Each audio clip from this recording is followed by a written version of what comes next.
గొల్లపురంలో అంటారు బైపాస్ తెచ్చి దగ్గర 400 ఎకరం ఉంది. వీళ్ళు దాళా ఉందని చెప్పి కలెక్టర్ గారి సమక్షంలో మరి వాటర్ బోర్డు అనౌన్స్మెంట్ చేశారు. చుట్టూ నీళ్ళు లేదు, ఒక పక్కన ఆకుమళ్ళు ఎండిపోతున్నాయి. ఎప్పుడు చేయాలో అర్థం కాని పరిస్థితి. కొత్త కాలం నుంచి నీళ్ళు రావాలి, అక్కడ నీళ్ళు పంపలేని పరిస్థితుల్లో అధికారులు ఉన్నారు. ఇక్కడ ఈ మరి ఎంపీకి ఎమ్మెల్యే కూడా ఇద్దరికి కూడా ఏ రోజు రైతుకి నీరు వస్తుందా, లేకపోతే రైతు ధాన్యం పాడైపోయిన ధాన్యం కూడా ఉన్నాయి.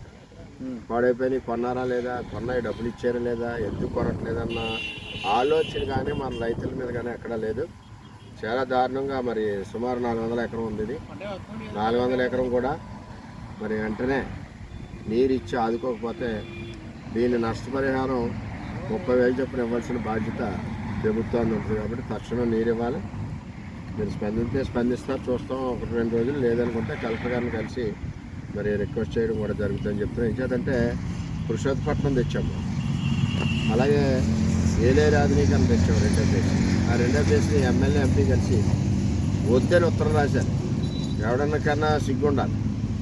కష్టపడి 4 ఏళ్ళు కష్టపడి తెస్తే సొద్దుగడ్డ కొండకాలం ఆధునీకరణ అవుతుందంటే ఈ వరద వల్ల పొలాలన్నీ పోతున్నాయి. అతివృష్టి అనావృష్టి గొల్లపురంకి. నీరుంటే వరదలు వస్తే మునిగిపోద్ది, నీరు లేకపోతే ఎండిపోద్ది.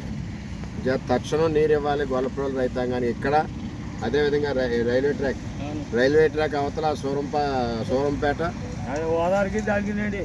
దానికి మొత్తం అంతా కూడా గొల్లపురంలో రైతాంగం 20 పైసలు మించి ఊడుపులు అవ్వలేదు. మిగిలిన 70% ఊడ్చుకోవాల్సిన బాధ్యత ఇరిగేషన్ అధికారులది, రెవెన్యూ అధికారులది ఉందని చెప్పి తెలియజేస్తాం.